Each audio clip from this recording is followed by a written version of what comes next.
Hey guys, welcome to Nomads with a Purpose. I'm Robyn, and if you don't know our backstory, she's over 6 years ago, we decided, I decided that we should live in an RV and travel around with our kids. We have 5 kids, and really it was just that I didn't know that we'd live in an RV long term, but I knew that there was something in me that was craving more to life than the rat race. I wanted to explore. I wanted to see what's out there. I wanted to see what I was possible of. I didn't believe that the school systems were going to serve my kids. And in fact, we were already homeschooling at the time, so that wasn't a big change. But I just knew there was more to life than paying bills. And so we actually moved into this RV that we currently have. We have another one also, but we actually moved into this RV with all 5 of our kids in 2015.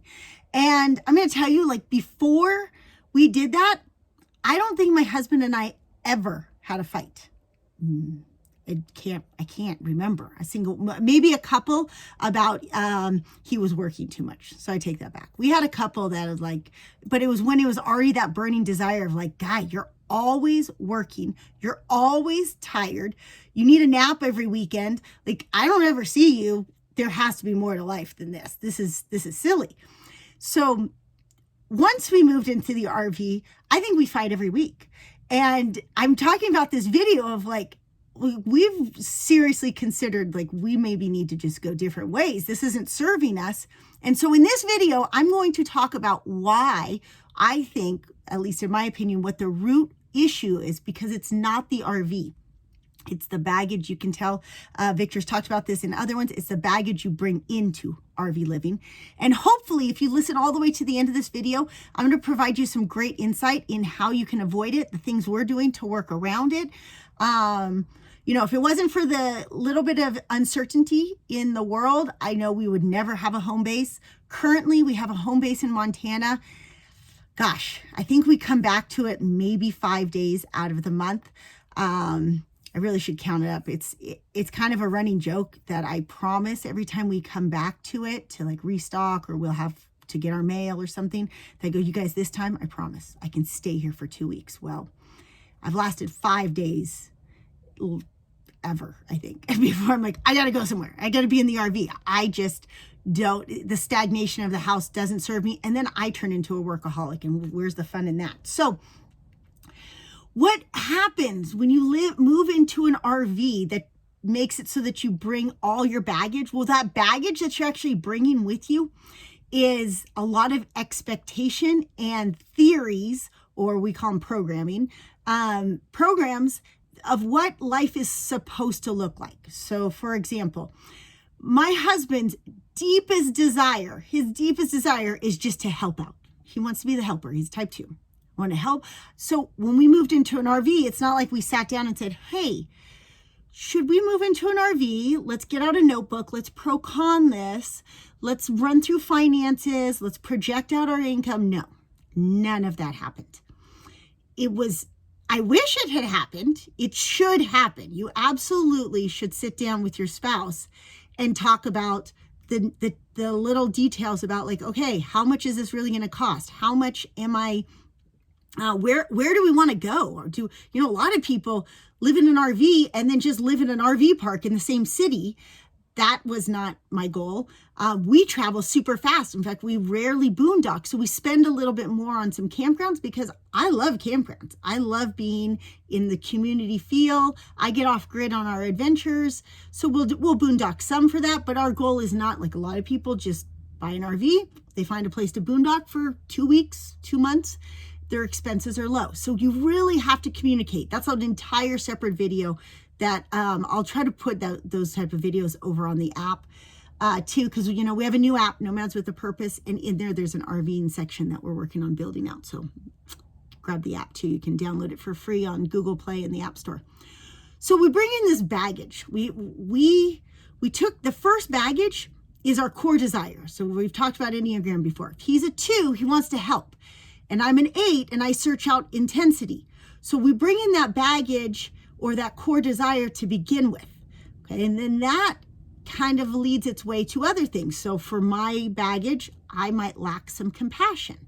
I had to work through the last 6 years of being like, hey, what do you need to thrive? Little things like slowing down our travel, guaranteeing he has Wi-Fi, making sure that we really being in places that he has time to get familiar with. And that's not even a type 2 thing. That has to do more with root chakra issues. But whatever that baggage, you have to kind of predict all these things. So that means for me, my baggage had to be at some point, which I did, like, hey, what do you need to thrive? What do you want? Well, the baggage of a type 2, if you're a type 2, is you don't, and other types don't necessarily do this either. You have to make requests. You're like, this is what I need.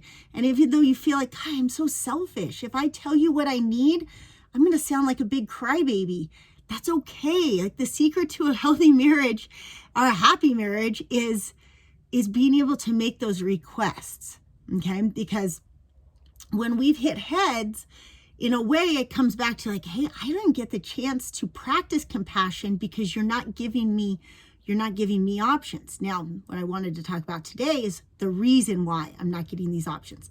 I personally think we study a lot about the chakras. We work on healing people's chakras. I really think the heart chakra is the one that you need to address as the center point of that baggage. Because if you can clear out and balance out that heart chakra, it doesn't matter if you live in a house or an RV. I mean, living in a house can be fun, but let's be honest. For the most part, most of us would choose a house because of fear. It's like, this is the responsible thing to do. This provides me the most future security. Like, I think most people would be like, well, shoot, give me an amazing RV. I just want to wing it every day, but we can't because that starts to trigger root chakra issues. And well, like, that's not safe. Like, what if this happens? What if that happens? I know all the fears.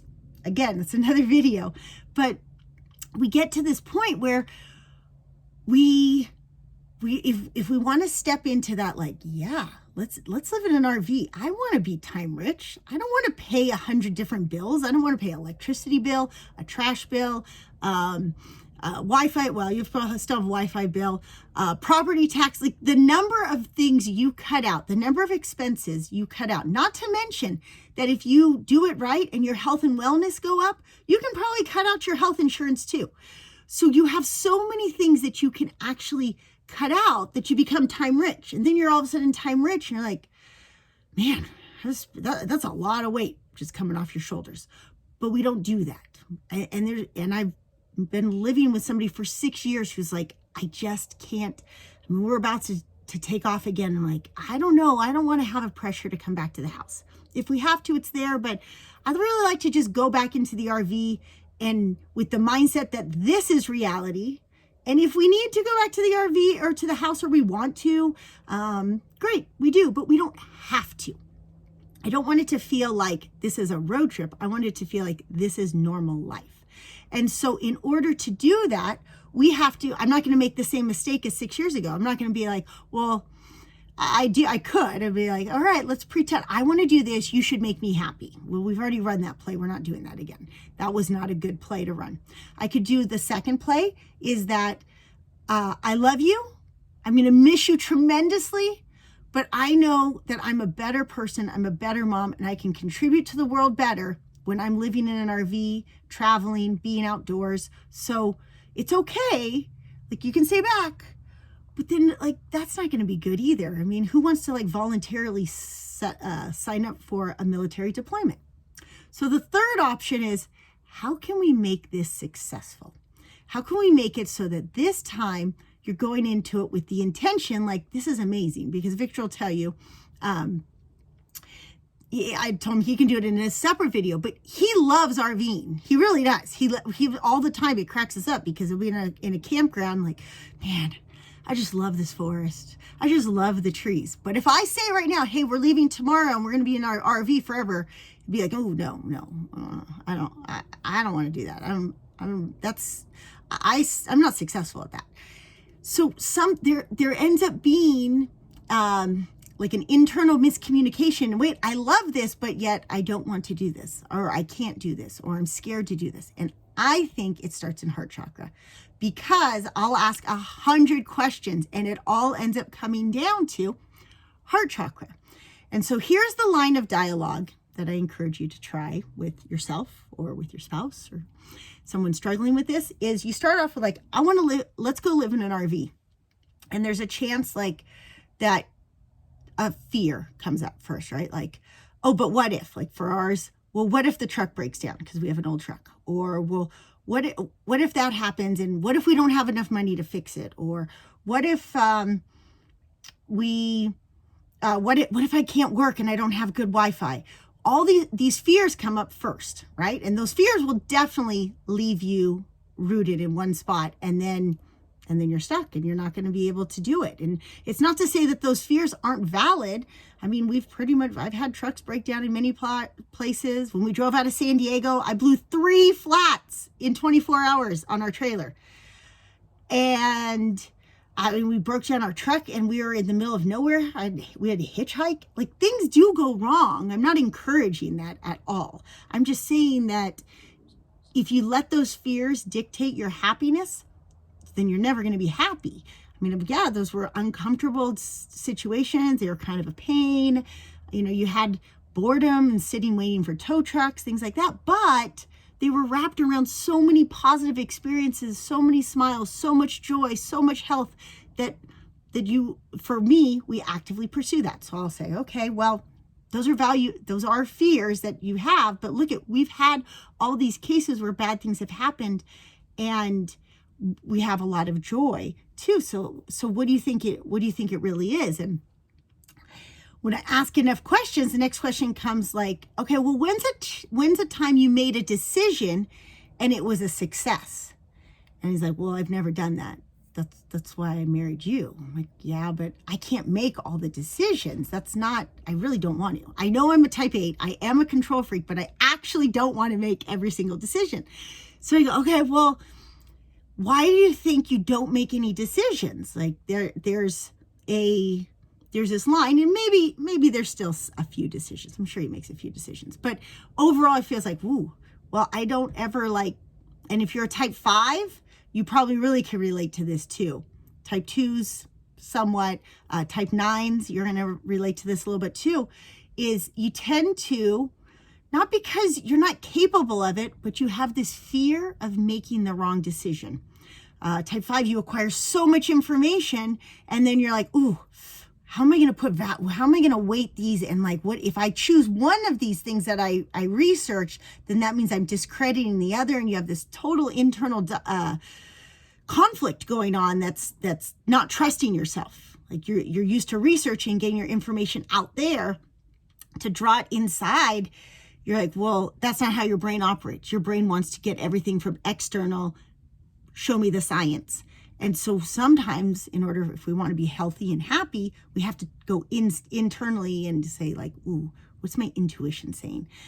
And so we asked, so why don't you make the decisions? Like, well, because I'm afraid I'm going to mess up. What if I make the wrong decision?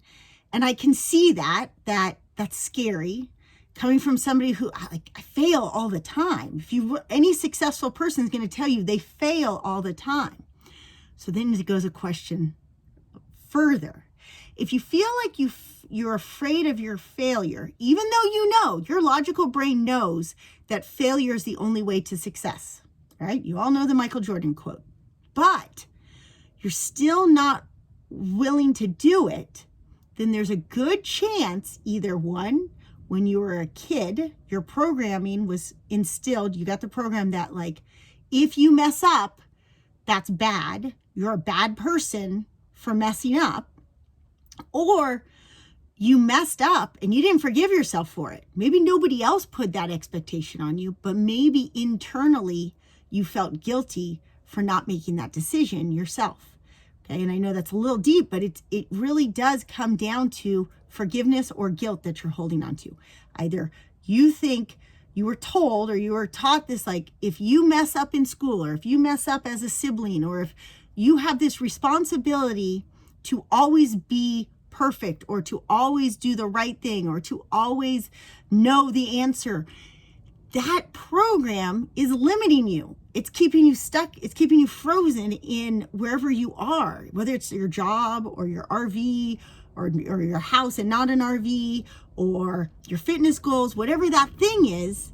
You're telling yourself, maybe you don't know it, subconsciously, or our subconscious rules 95% of our thoughts, right? And so that's kind of our belief system. So you have to ask yourself, like, gosh, how much do I love myself? How much do I think I'm valuable, even if I mess up? Like, I don't have guilt after, when my truck breaks down. I don't have guilt like, oh, I should have planned that. I should have known that was going to happen. Or I can't believe I didn't spend more money and buy a brand new truck. Or like, that doesn't happen. I go from intention, which I can talk about third eye in a different video. But the problem is not the problem, it's kind of a gift, but your chakras, they're all lined up, right? So your heart chakra is the bridge from your body chakras, your root chakra, your sacral chakra, your solar plexus chakra. That's where you're like, I feel safe. I love who I am. I have a great community. I follow my passions. I'm living my purpose. I'm doing things to our mind ones. I'm speaking my truth. Like, it's not easy for me to video these things, but I know it'll help people. I know there are a lot of people out there that want this lifestyle, that want to be able to do more incredible things in their life, but they're scared. So I go, okay, I gotta film these. And then your third eye chakra is like where you can tune into intuition, into that knowing without having to rely on the senses, right? It's the on Making Mindfulness Fun YouTube channel, we talk about it a little bit more. On the app, we're talking about it more, but there's this frequency that you can tap into through your intuition. So if you're so used to getting all your information and all your data and all your belief systems from your external reality, from what you see, the people that you're listening to, those things, then it's hard for you to tap into your intuition, right? We have to extract ourselves from the sensory. So that's where meditation is really helpful. If you can extract yourself from all these distractions, extract from the distractions, then you can tap into that intuition and you can know that, wait, there's more to my body than my body. There's a lot of empty space with energy and that frequency that I can tap into, and it's like that knowingness. Okay, I have a lot of that. I just know. In fact, 6 years ago when we moved into the RV, nobody was doing it then. I just knew I needed to see what was on the other side of a mountain or at the top of the mountain. I just knew I needed to go down this road. I just knew there was no way to explain it. It was just a feeling, and it just went. And then now I come back to like, okay, I got to explain it to people. How can they get better at this? How can they just go even though they don't have that sense? So then and you got crown chakra where you got to trust, and that's a little hard. That one's a little harder for me with the state of the world, but I know that every time I sit down and listen to my third eye and meditate, that I know deep down, I'm like, no, I believe in humanity. I really do. It's like, yeah, there's some evil people out there, and they sure are doing a great job of scaring me, but no, I know there's good. I know where my purpose lies. I can't stay frozen. And so you have these mind connected to the body through the heart. And so the heart, just because you are emotionally intelligent, meaning just because you don't hurt people's feelings and you say what you're supposed to say, does not mean you have, or you give, like you're an overgiver. That doesn't necessarily mean you have a balanced heart chakra. If anything, you'll know you have a balanced heart chakra when you love yourself more than anything. I always finish my yoga classes by saying namaste when I'm teaching. Namaste, like, thank you for honoring the most important person in your life. You. I teach my kids that. Like, they are the most important person in their life. If they don't learn to value themselves, how are they going to contribute to the world? So if there's this element of, like, between spouses, we had this rad, 2 great families come stay with us this last weekend. And I was thinking about, like, how different spouses are, right? And it's not just me and Victor, like totally opposites attract. These spouses too. I'm like, wow, totally opposites attract. And so no matter what, if opposites attract, one person's probably going to be naturally a little bit more reserved, well, not always, but possibly a little more reserved or more stuck in the sensory input. Like if you're a little bit more reserved or stuck a little bit in your root chakra, have a little bit more fears, it's because you're taking in so much from the world around you, and it's harder for you to extract yourself from that reality and truly like use third eye and create the reality you want, right? We can create the reality we want. I was camping in Glacier this last weekend with just the girls, and I was having trouble sleeping. I really need to get a new mattress in our RV, and I was late. I woke up really early in the morning. I thought, damn, I manifested this. This is awesome. Tati just did 23 miles in 2 hikes with us, and she used to hate hiking, and they're just so happy. I thought, oh man, they're my best friends. Like, I totally manifested this because I knew years ago that I wanted to be able to wake up and have that feeling of like, wow, this is awesome. This is awesome. But Victor wasn't there with us, and I thought, gosh, dang it. I really just wish he would love it. Like, why doesn't he love it? And so that's what triggered this video, is I thought, man, he doesn't love it because there's some type of hurt. There's some program running.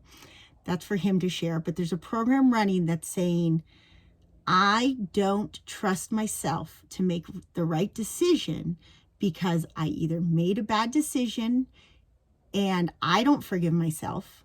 I didn't do what I needed to do at the time, or people around me were telling me I had to be perfect all the time. I had to behave in a way that was selfless. I had to always give to others before I gave to myself. Or there's both programs running.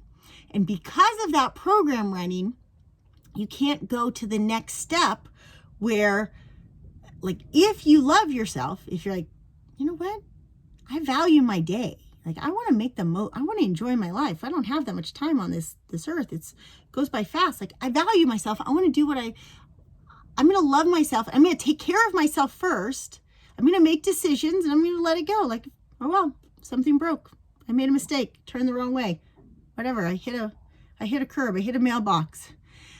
Things happen. They're going to happen. You go live life. Like, things are going to happen, but you just have to forgive yourself for it. Like, I'm trying my best.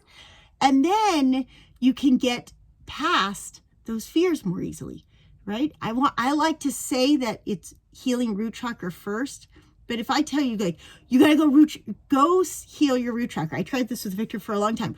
Just tell yourself everything. You're safe. Look, you're safe. And then you open your phone. If you go on Instagram, if you go on any social media or the news, don't turn on the news. So even on social media, you look and you're like, okay, now I'm scared again. You just told me to be safe, to feel safe, but I can't feel safe because I'm getting bombarded by these other messages.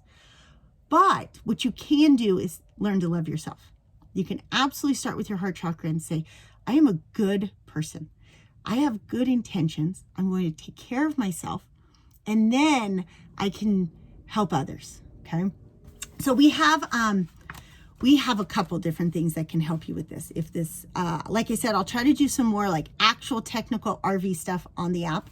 We have, this was our heart chakra workbook. Well, our entire chakra workbook has, let's see if I can open it with one hand as I hold my selfie stick.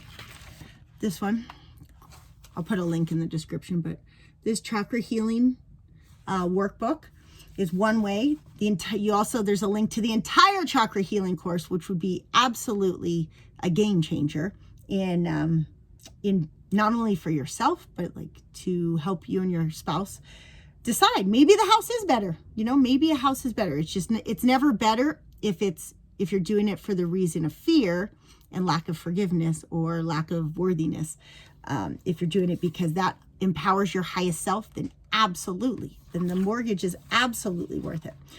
And make sure you join the app. And I wish we had comments. Maybe this one will let me have comments because Tati's not in it, but we don't get comments on our YouTube channel here because Tati and Jiraiya are in a lot of pictures or a lot of videos.